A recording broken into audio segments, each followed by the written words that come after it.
성경의 시작은 하나님의 천지 창조를 장엄하게 선언하는 것으로 시작됩니다. 그리고 하나님의 백성들은 이 하나님의 천지 창조를 믿음으로 수납합니다. 믿음으로 모든 세계가 하나님의 말씀으로 지어진 줄을 우리가 안다 그랬습니다. 오늘 대오리 문답 15문, 16문, 17문 하나님의 창조에 대해서 공부할 텐데요. 대오리 문답의 구조 속에서 하나님의 창조는 제1부, 제4가에 해당됩니다. 교환을 보십시오. 지금 우리가 제1부, 제4가를 배우고 있는 중입니다. 이건 우리 신론할 때도 배웠고, 또 하이델베르그 요리 문답, 또 소요리 문답, 토르토 신조할 때도 일부 공부했던 내용인데요. 또다시 복습하면서 하나님의 창조와 그 하나님의 창조에 의해서 지어진 피조물된 우리 인생의 본분을 다시 확인하도록 하겠습니다. 자, 서론을 보십시오. 교환의 서론. 제1부 사람이 반드시 믿어야 할 것을 살피고 있는 중입니다. 일부 일가에서는 근본적 교리를 배웠죠. 신학 서론에 해당되는 내용인데요. 인생의 목적, 인생의 본분, 그리고 하나님의 계시 중에 일반 계시와 특별 계시인 성경을 일가에서 우리가 공부했습니다. 이가에서는 하나님의 속성, 그리고 하나님의 존재에서 하나님의 삼위일체를 배웠고요. 3가에서는 하나님의 계획으로 작정과 예정을 공부했습니다. 오늘은 4가인데요. 하나님의 이 작정의 실행이 창조로 실행되었죠. 그래서 이 창조가 어떤 창조이냐 하는 것들을 15문, 16문, 17문으로 공부하겠습니다.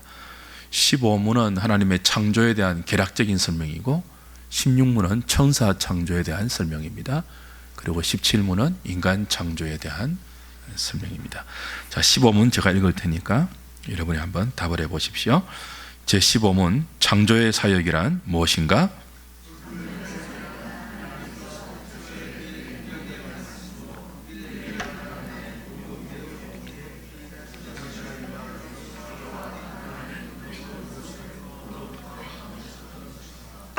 그 밑에 근거 구절이 나와 있고요. 자, 하나님의 창조 사역에 대한 대오리 문답의 전반적인 설명을 보면은, 먼저 창조의 시기를 해설 1번입니다. 창조의 시기를 언제라고 가르치고 있죠? 태초입니다. 태초. 창세기 1장 1절에 태초에 하나님이 천지를 창조했다 그러죠. 자, 해설 1번 보십시오. 하나님은 태초의 능력의 말씀으로 천지와 만물을 창조하셨습니다. 창세기 1장 1절에도 태초가 나오고, 요한복음 1장 1절에도 태초가 나오죠. 요한복음 1장 1절이 어떻게 시작됩니까? 태초에, 그죠? 태초에 뭐라고요? 말씀이 계셨다. 이게 말씀은 누구예요? 예수님. 그 예수님이 계셨던 태초와 창세기 1장 1절의 태초와는 어떤 차이가 있습니까?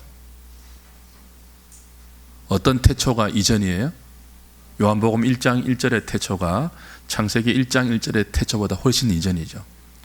창세기 1장 1절의 태초는 in the beginning 그렇게 시작되어요. 그 시간의 시초예요. 시간이 시작되는 시점.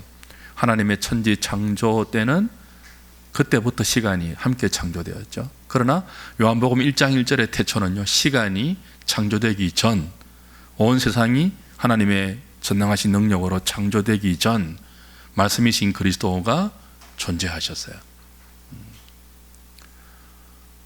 온 우주 만물은 하나님의 창조의 결과이지 스스로 존재한 것이 아닙니다.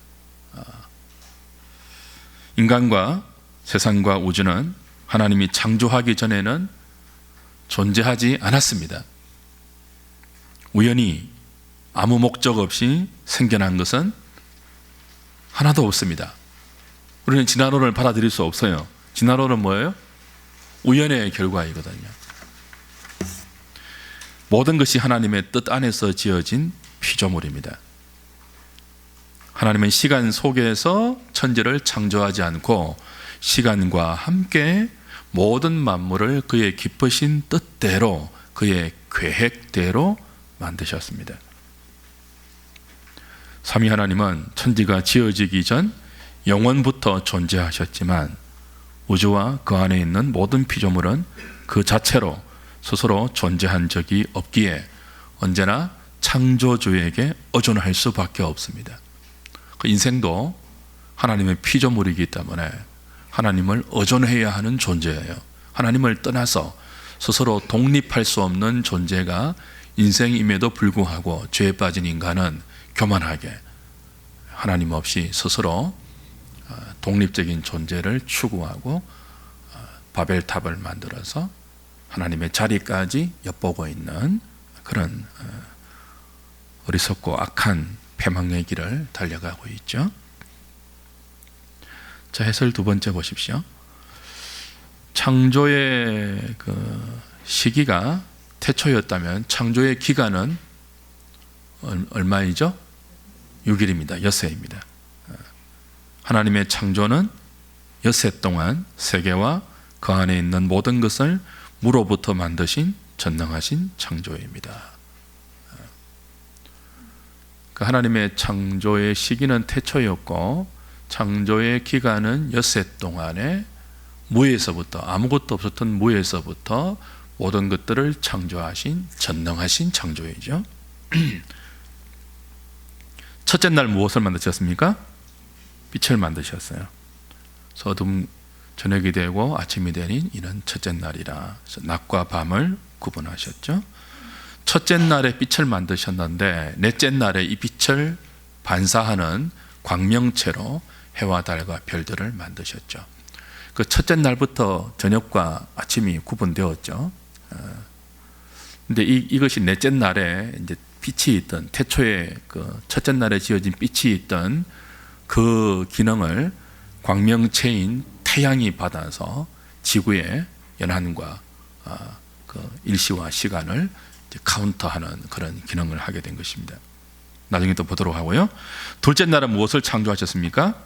지구의 대기권을 포함해서 해와 달과 별들이 놓이게 되는 공창, 거대한 하늘을 만드셨죠. 마치 차이를 펴듯이 우주의 광활한 공간을 하나님이 둘째 날에 만드셨습니다. 그리고 셋째 날에는요, 지구의 물을 한 곳으로 모아서 무철 드러내어 육지로 구분하시고 모인 물을 한 곳에 바다로 구분하셨습니다. 그리고 땅에는 풀과 채소와 나무가 자라게 하셨죠.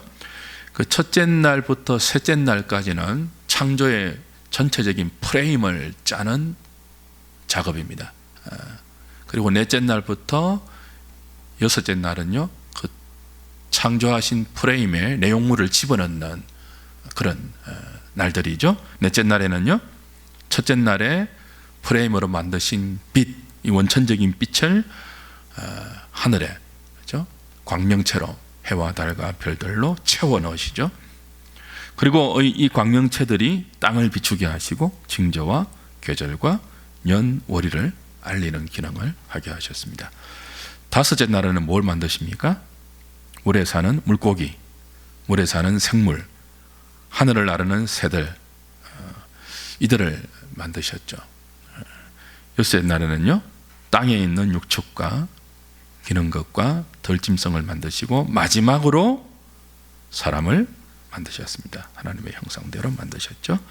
그래서 첫째 날, 둘째 날, 셋째 날은 창조의 프레임을 짜고 넷째 날, 다섯째 날, 여섯째 날에는 각각 날에 짜여진 프레임의 내용물을 채워넣는 방식으로 하나님의 지혜와 하나님의 능력과 하나님의 모든 힘을 동원해서 창조를 실행하셨습니다. 계획대로 실행하셨습니다. 자, 해설에서 한번 보실까요? 우리가 창조의 기간을 엿새라고 했는데요, 이걸 과학적으로 받아들이지 못하는 많은 현대인들이 있습니다. 그래서 6일을 아주 긴 기간으로, 갭이론이라 그러는데요, 긴 기간으로 해석하는 학자들이 있습니다. 그 저녁이 되고 아침이 되매라는 이 성경에 나오는 표현을 한 피어리어드로 보는 거죠. 또는 우리 생물 시간에 배웠던 고생대, 중생대 이런 식으로 보는 견해들이 있습니다. 그러나 창세기 1장의 전체적인 문맥으로 볼 때 저녁이 되고 아침이 되매 하는 이런 반복적인 관용어들, 또 모든 그런 것들을 보면 여기 나오는 6일이 24시간을 하루로 하는 그 문자적인 6일이라는 것이 가장 성경적인 전통적인 해석입니다. 거기에 제가 성숙창조론을 소개해 놓았는데요, 몇 번 설명을 드렸죠. 하나님께서 아담을 어린아이로 짓지 아니하시고 성숙한 어른으로 만드셨죠. 그처럼 지구도 인간 과학의 그 측정 방법으로 볼 때 몇십억 년이 되는 성숙한 지구로 전능하신 하나님이 단번에 만들 수 있다는 거죠. 닭이 먼저겠습니까? 계란이 먼저겠습니까? 닭이 먼저입니다. 그리고 그 닭으로부터 계란이 창조되는, 이렇게 출산되는 방식으로 하나님은 모든 것들을 창조하셨죠. 성숙한 창조를 이루어내셨습니다. 현대에 와서 이 창조론과 진화론을 이성적으로 조화시키려는 시도들이 교회 가운데 나타났고, 유신진화론과 같은 이런 그 이론들이 호응을 받고 있지만 근본적으로 신학적인 문제가 큰 이론들입니다. 유신진화론, 하나님께서 이 땅을 창조하실 때 진화의 방식으로 창조했다는 거죠.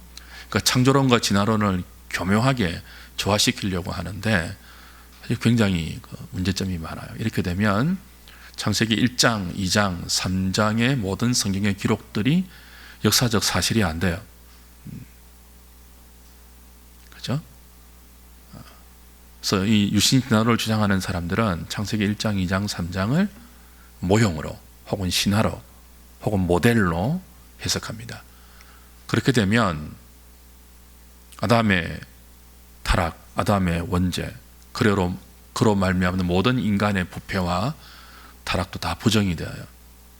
부정이 되고 둘째 아담으로 오신 예수 그리스도의 대속도, 그 그리스도를 믿는 믿음의 구원도 근거가 희미해지기 때문에 굉장히 문제가 많은 이론인데, 현대 지성인들이 이런 문제가 많은 유신진화론 같은 이론에 마음을 너무 활짝 열어놓고 있으니까 좀 안타깝죠.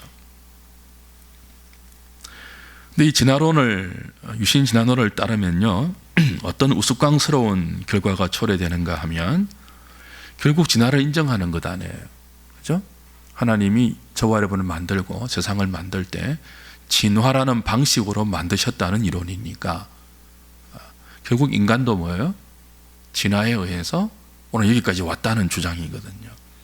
그럼 스스로 우리 인간을 어떤 범주에 넣는 결과를 초래합니까? 원숭이의 후손에 스스로 우리를 그 범주 안에 우리 자신을 던져넣는 결과를 초래하죠.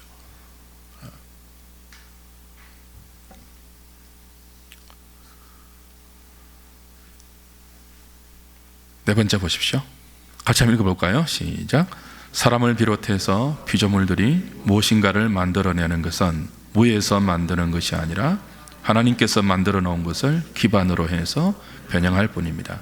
하나님께서 만드신 것이 없다면 사람은 아무것도 할 수 없습니다. 하나님께서 하나님 자신의 영광을 드러내기 위하여 천지를 만드실 때 대충 하시지 않았습니다. 하나님은 당신의 영원하신 능력과 신성으로 만물을 매우 심히 좋게 만드셨습니다. 선하신 하나님이 창조하신 세상은 사람이 타락하지 않았을 때 죄와 사망이 없었고 하나님 보시기에 아주 좋았습니다. 죄와 사망, 악과 고통은 하나님이 조성하신 것이 아니라 모두 사람의 타락이 가져온 결과입니다. 그러나 우리는 창조주 하나님께서 이 타락한 세상을 그리스도 안에서 회복시켜 원래 계획하셨던 영광의 상태로 완성시킬 것을 믿어야 합니다. 그렇죠?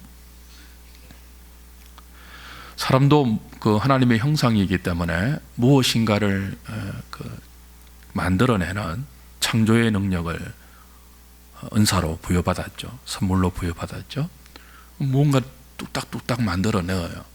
목수도 그렇죠? 무언가를 만들어내죠. 근데 사람이 만들어내는 모든 이 만듦의 행위에는요, 하나님의 무에서 유로 만드는 창조 행위와는 구별되죠. 우리가 만드는 모든 것은 하나님이 이미 만들어 놓으신 것들을 재료로 해서 그 결과내는 것들입니다. 우리는 무에서 유를 창조할 능력이 인간에게는 없어요. 근데 그 능력을 자꾸만 꿈꾸고 시도하는 것이 인간의 교만이죠. 하나님께서 작정의 실행으로 우주 만물과 천지와 그 안에 인간을 만드셨는데 대충 만들지 않았습니다. 아무렇게나 즉흥적으로 누구의 요구에 의해서 어쩔 수 없이 대충 만드시지 않았어요. 하나님의 계획대로, 그 하나님의 지혜대로, 하나님의 영원하신 능력과 신성으로 모든 세상을 그 가운데 인간을 창조하셨는데 매우 심히 좋게 만드셨습니다. 그래서 보시기에 심히 좋았다고 했습니다. 그것이 안식입니다. 6일 동안 모든 것을 창조하고 나서 하나님이 안식하셨는데요, 그 안식은 단지 레스트, 쉰다는 뜻 정도가 아니고 하나님의 의도대로, 하나님의 계획대로 모든 것들이 그대로 충분하게 심히 좋게 만들어져서 하나님이 의도하신 그 자리, 그 기능, 그 역할, 그 본분을 잘 수행하고 있는 것이 너무 좋으셨어요. 그 만족이 뭐예요? 하나님의 안식이에요. 그 하나님께서 6일째 쉬시는 것은 그냥 막 이렇게 쉬시는 것이 아니고 만드신 모든 피조 세계를 보시면서 하나님의 의도대로 자리하고 있고 의도대로 기능하면서 하나님께 영광과 찬송을 돌리고 있는 것들을 보시고 심히 기뻐하신, 심히 만족해 하신 그 상태, 하나님의 안식이죠. 이 안식에 우리를 거룩한 날로 구별해서 초대하신 것이 여호와의 안식일입니다. 근데 이 하나님이 심히 좋게 창조하신 이 피조 세계는 하나님의 안식 가운데 하나님께 영광을 돌리고 있었음에도 불구하고 아직 영광의 자리에 도달하지 못했습니다. 이걸 바빙크는 원상태, 그리고 영광의 상태, 그리고 타락의 상태, 회복의 상태로 나누었는데요, 그 하나님의 심히 보기 좋은 첫 창조는 뭐예요? 더 영광스러운 완성을 내다보는 창조였어요. 그리고 그 더 좋은 영광의 완성에 누구를 초대했다고요? 하나님의 형상으로 지으신 인간을 초대해서 하나님의 대리자로 모든 만물을 다스리게 하시면서 에덴 동산을 컬추베이트, 여기서 컬추라는 단어가 나왔죠. 경작하는 사명을 주셨습니다. 이 동산을 지키고 관리하고 경작하여서, 그 경작의 도구는 언약이죠. 선악과 언약과 생명나무 언약이에요. 그래서 이 언약을 통해서 하나님 말씀에 잘 순종하는, 그 순종하는 그 일들과 경작과 관리와 지킴의 사명을 통해서 하나님 만드신 피조 세계는 영광의 나라로 도달해야 할 그 사명을 우리에게 맡겨주신 거예요. 그리고 그 일에 이제 안식이 더 나은 안식으로 처음부터 우리에게 복과 은혜로 주어져 있었죠. 근데 이 좋은 안식과 영광의 상태로 나아가야 할 하나님의 피조 세계는 그 피조 세계를 하나님의 대리자로 다스려야 하는 거룩한 사명을 받은 인간의 불순종과 인간의 반역으로 말미암아 깨트려집니다. 에덴 동산에 죄가 들어오고 안식은 깨트려지고 이들은 하나님의 동산에서 쫓겨나고 생명나무가 있는 곳은 두루도는 화영금과 그룹돌로 지키고 있는, 그때부터 이제 인생은 거룩한 노동의 사명이 생존을 위한 무거운 짐이 되고 악과 고통과 죄와 사망이 이 피조세계 가운데 들어와서 인간만이 아니고 지구에 있는 모든 피조물들이 썩어짐의 종노릇하면서 신음하고 탄식하고 있죠. 누구를 기다리면서요? 하나님의 아들들이 나타나기를 기대하면서. 그러나 하나님은 이 타락한 세상을 그냥 내버려 두지 않고 그리스도 안에서 회복시키고 교회를 통하여 원래 계획하셨던 영광의 상태로 완성시켜 나가실 것입니다.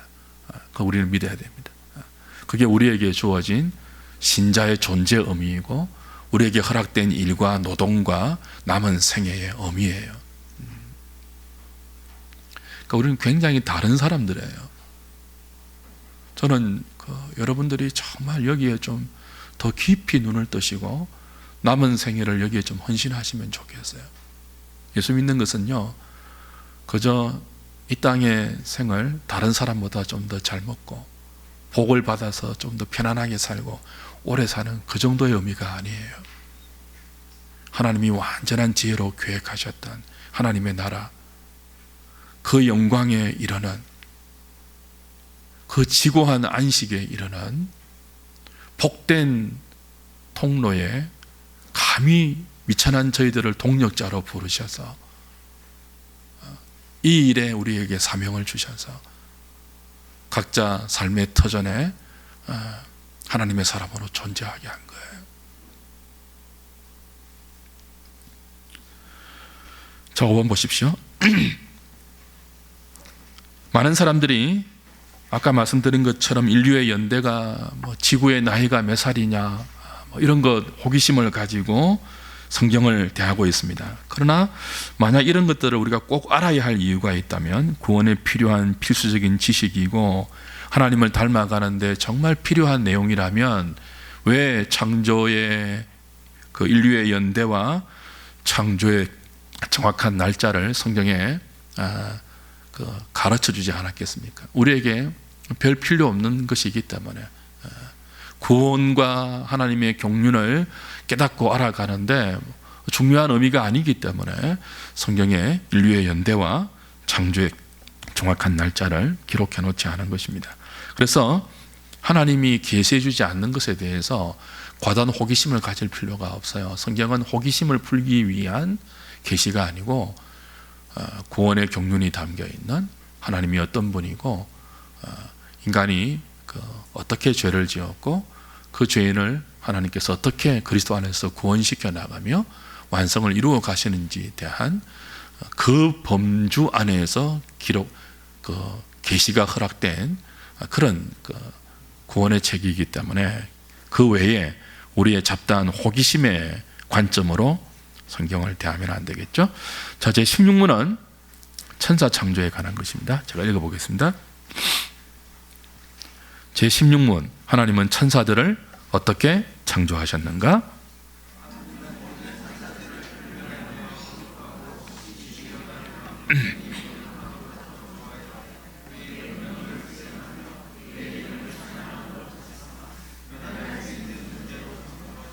그렇죠.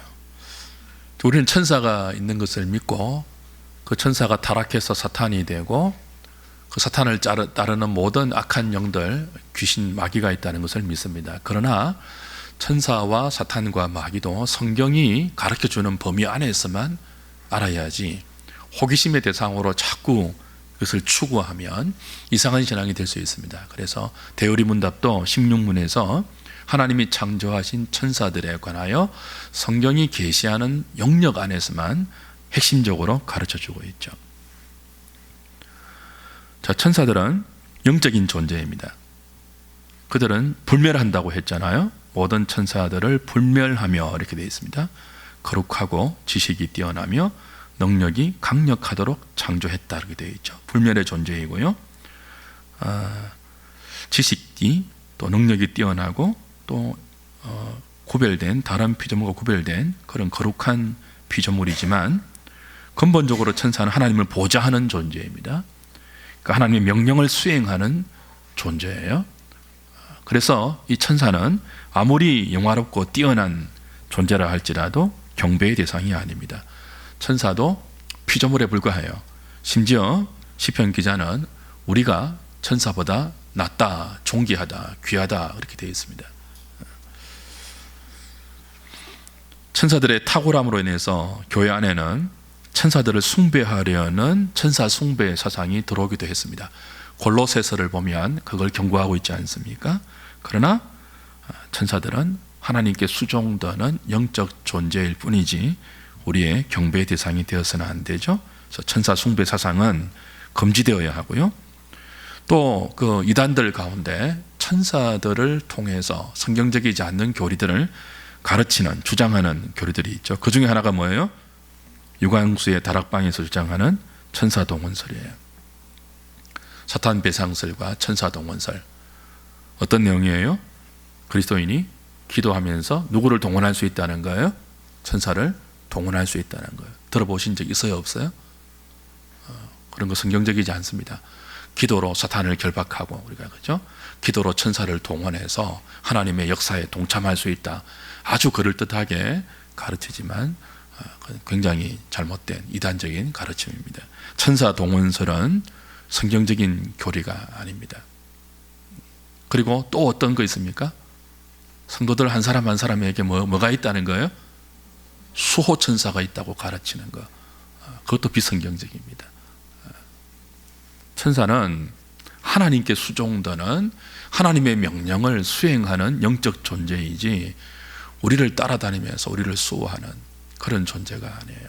때때로 하나님께서 천사를 통해서 우리를 보호하시고 천사를 통해서 하나님께서 우리에게 전달할 수도 있지만 천사가 한 사람 한 사람 다 할당되어 가지고, 그죠? 수호하는 그런 존재가 아니에요. 자, 네 번째 보면요, 천사들은 변화될 수 있는 존재로 창조되었다라고 하죠. 천사의 신분, 천사의 지위가 고정적이지 않고 가변적이라는 뜻입니다. 유다서 1장 6절과 그리고 베드로후서 2장 4절 같은 구절들을 보면 이들이 자기 처소를 떠나고, 그죠? 자기 신분과 지위를 잃어버리고 지옥에 갇혀 있고 영원한 심판을 기다리고 있다는 그런 성경의 설명이 있죠. 그래서 이들의 신분과 지위는 고정적이지 않고요, 변화될 수 있는 그런 피조물이었습니다. 교만해서 타락하여 사탄이 된, 그를 따르는 타락한 천사들이 마귀가 귀신이 된 그런 성경의 기록들이 있죠. 그 중에서 사탄이 하나님의 허용 가운데 세상의 공중 권세를 잡아 불순종의 아들들 가운데 역사하여서 지금도 시대의 풍조, 세상에 걸었던 가치관을 육신의 정욕, 안목의 정욕, 이생의 자랑이라는 그런 형태로 만들어서 저와 여러분들을 미혹하고 있으니까 잘 유념해야 되겠죠. 마지막 17문입니다. 17문이 다루고 있는 내용은 뭡니까? 인간 창조이죠. 제가 읽겠으니까 여러분 답을 해주시기 바랍니다. 제17문, 하나님은 인간을 어떻게 창조하셨는가?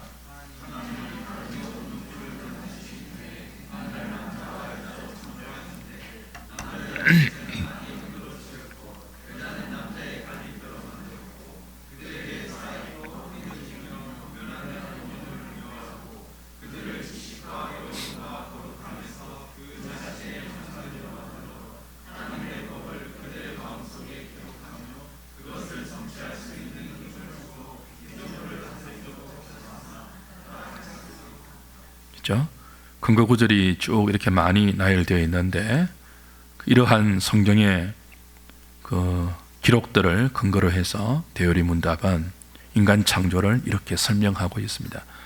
첫 번째 보십시오. 하나님이 인간을 남자와 여자로 창조하셨다. 그렇죠? 마지막 6번째 날에 모든 피조물을 만드신 후에 인간을 남자와 여자로 창조하셨습니다. 남자는 무엇으로 만들었죠? 흙으로 육신을 만드셨고 코에 생기를 불어넣어서 리빙 솔, 네피시하야라고 그러는데요, 살아있는 존재가 되게 했습니다.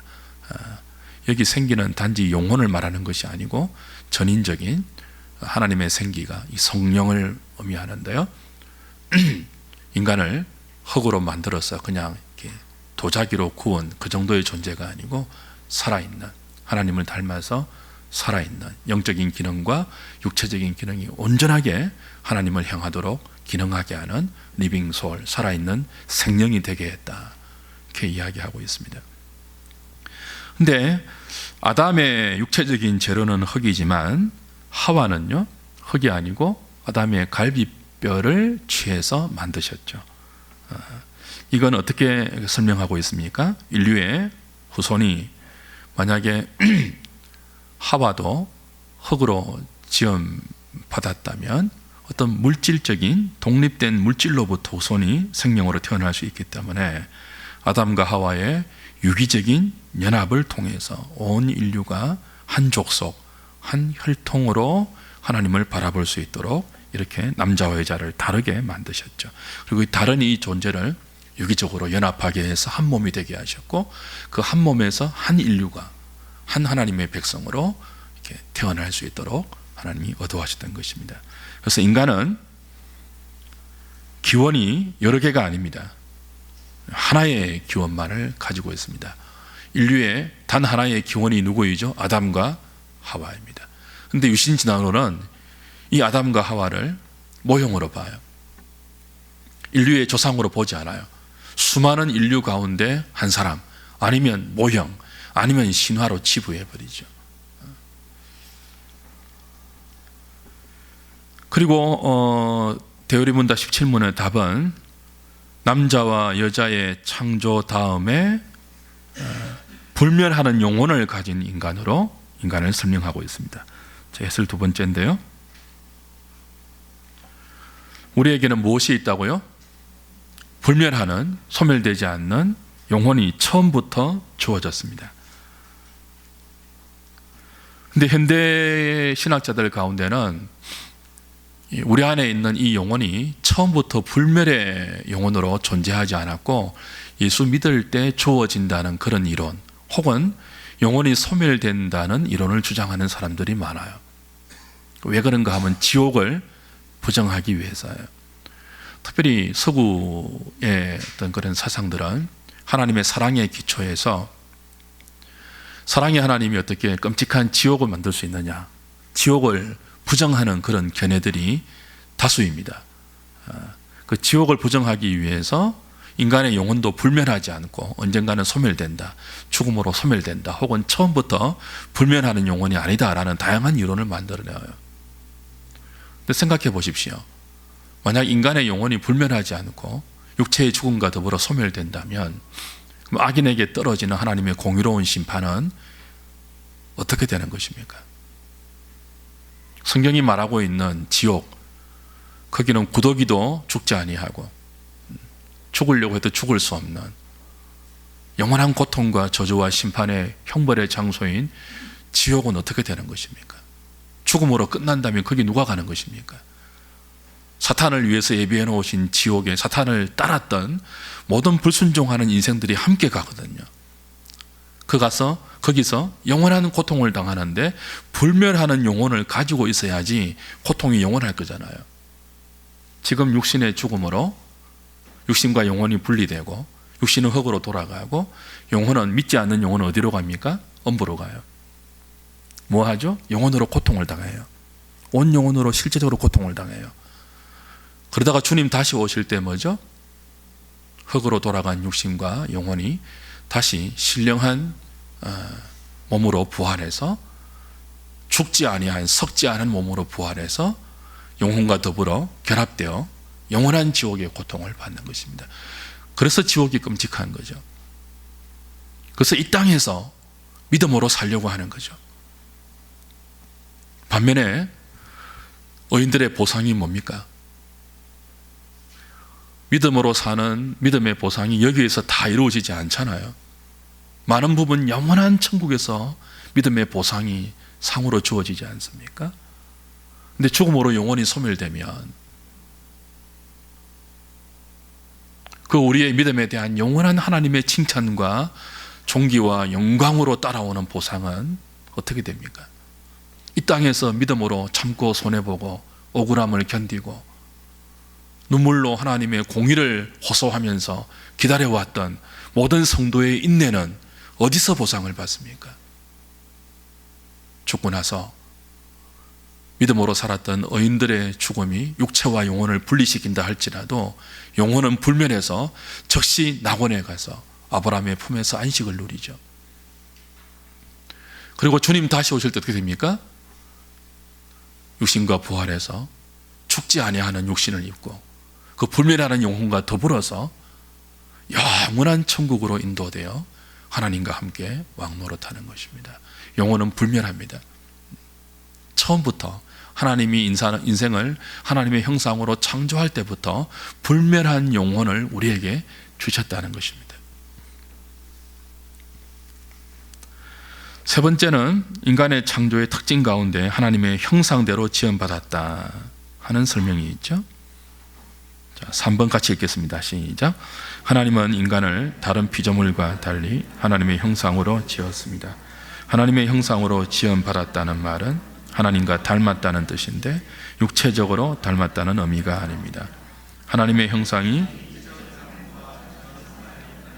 무엇과 관계가 있을까요?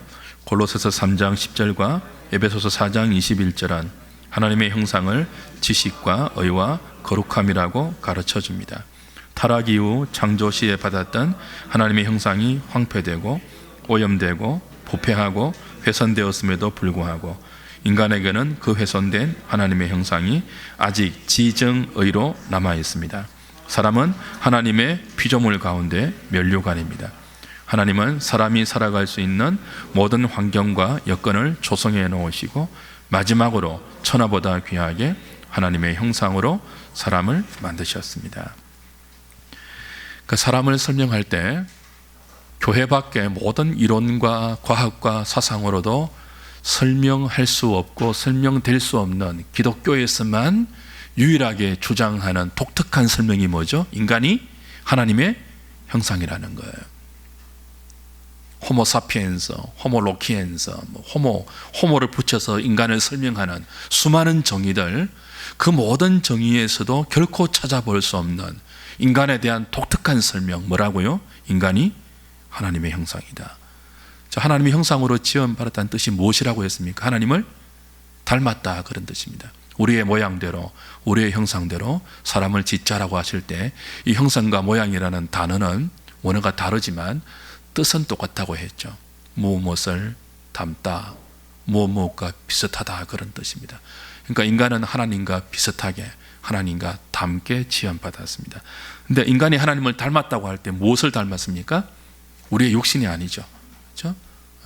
지식과 의와 거룩함이라는, 우리 인간론 할 때 배웠지 않습니까? 하나님 형상에는 좁은 의미의 형상이 있고 넓은 의미의 형상이 있는데, 좁은 의미의 형상은 기능적인 형상입니다. 넓은 의미의 형상은요, 광의의 형상이죠. 좁은 의미의 형상이 하나님께 있었던 의, 거룩함, 참된 지식, 이걸 우리에게 주셔서 넓은 의미의 형상인 지정의가 제대로 기능하게 하셨습니다. 그래서 하나님의 형상대로 지음받은 인간을 보면 누가 보인다고요? 하나님이 반영되었죠. 하나님이 어떤 분인가 라고 할 때 뭐죠? 형상으로 지음받은 인간을 보면 하나님이 어떤 속성을 갖고 있는 분인지가 이렇게 나타나 보이도록. 그래서 우리 그 이계명 할 때 배운 게 뭡니까? 형상을 만들지 말라고 했잖아요. 그 형상을 만들지 말라는 말에는 어떤 의미가 포함되어 있었죠? 너희가 하나님의 형상이 되어라는 뜻입니다. 그리스도는 보이지 않는 하나님의 형상이고, 그 그리스도의 의와 지식과 거룩함으로 새롭게 지음받은 새로운 피조물인 그리스도인이 형상을 만들어 하나님을 말 못하는 신으로 섬기는 모든 인생들 앞에서 자신이 하나님의 형상을 회복한 인생으로 존재해야 하는 거죠. 우리를 보면 누가 드러나야 한다고요? 하나님이 드러나야 돼요. 여러분, 이걸 과도한 요구라고 보지 마세요. 하나님이 어디 있어? 라고 하면요, 여러분 뭐라고 답할 수 있어야 된다고요? 나를 봐 라고 해야 돼요.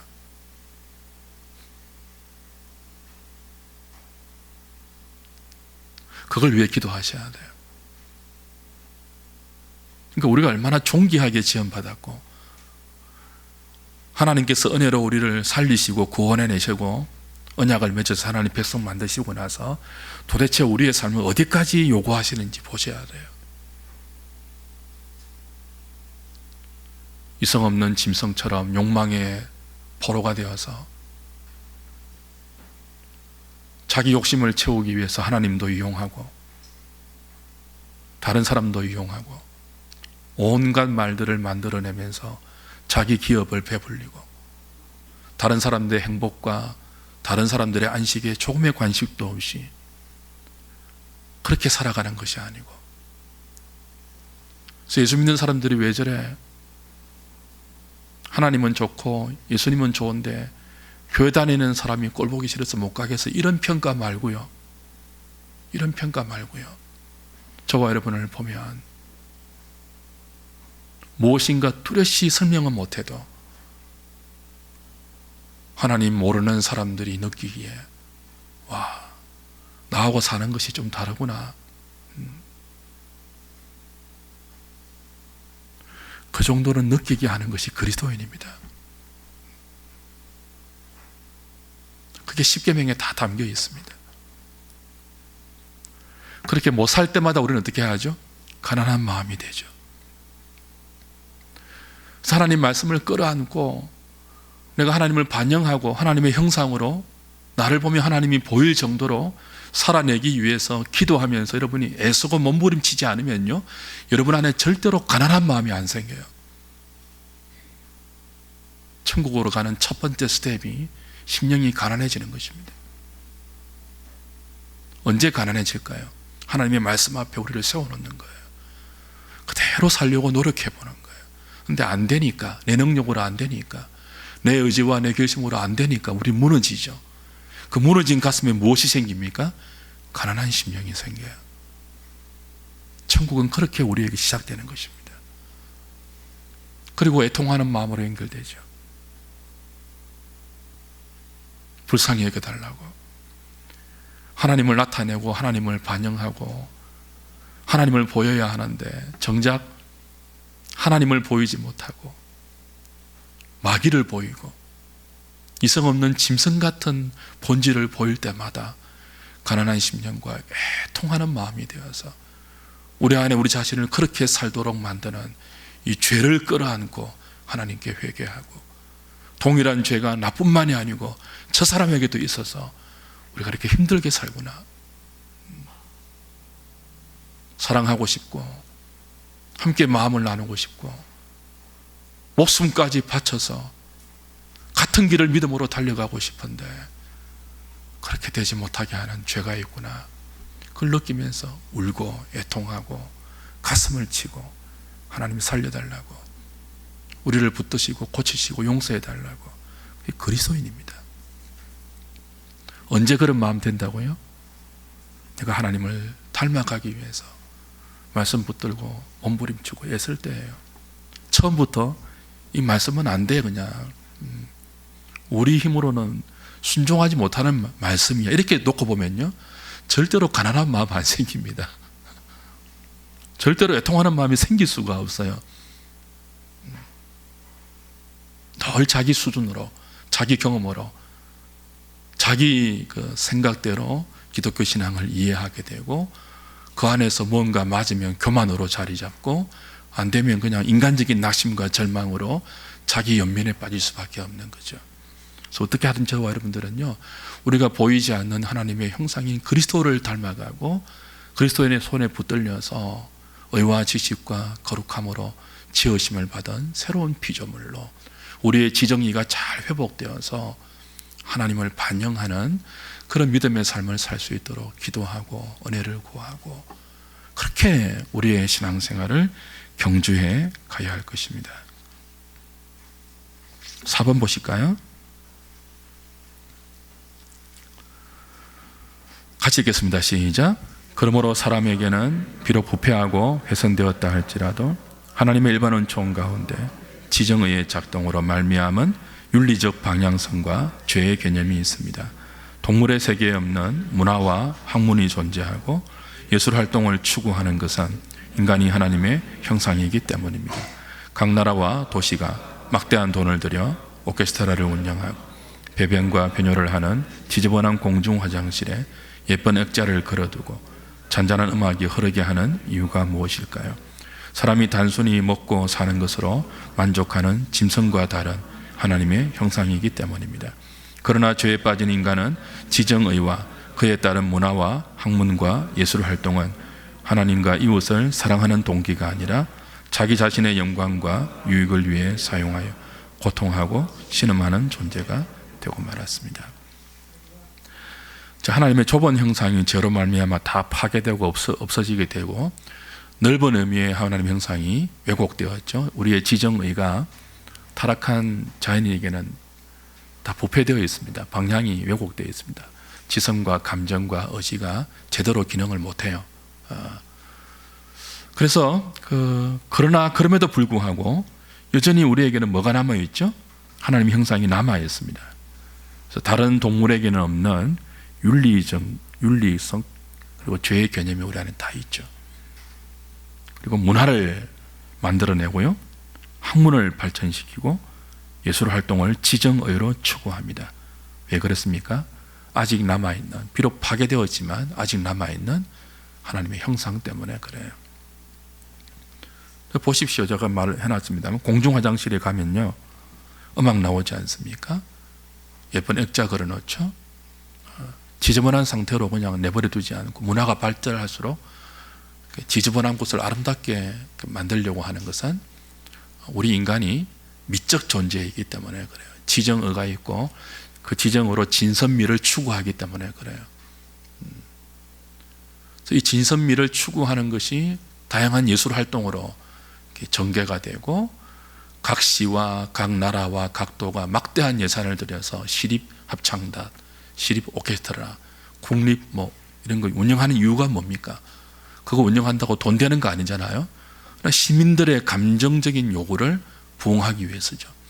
인간이 하나님 형상이기 때문에 그런 문화들이 자꾸 발달합니다. 물론 하나님 없는 문화는 자기를 추구하죠, 끝없이. 그리고 진선미가 왜곡되어서 진리와 선함과 아름다움이 아니고 선함이 아니고 진리가 아닌 쪽으로 왜곡되었지만, 그럼에도 불구하고 뭐예요? 인간은 왜곡되었음에도 불구하고 하나님의 형상을 가지고 있다는 사실을 유념해야 됩니다. 그래서 살인이 금지되는 거예요. 레위기 보면 살인하는 자를 하나님께서 이렇게 금지시키면서 이유로 뭐라고 달았죠? 하나님의 형상이다 그래요.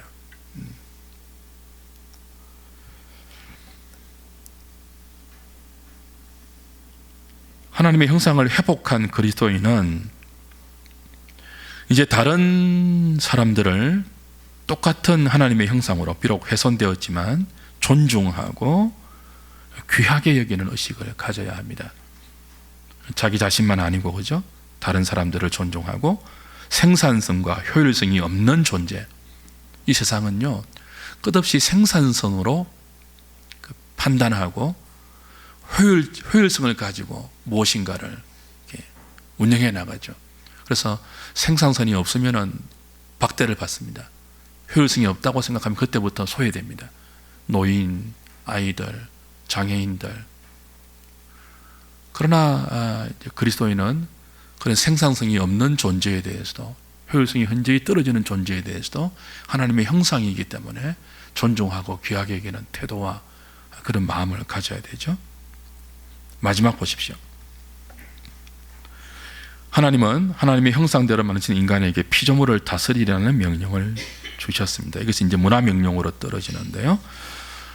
그리스도인은 모든 영역에서 참된 진선미를 회복하는 문화와 예술을 만들어 간다는 거룩한 사명의식을 가질 필요가 있습니다. 우리의 노동과 우리의 일의 의미가 이렇게 새롭게 부여되는 거죠.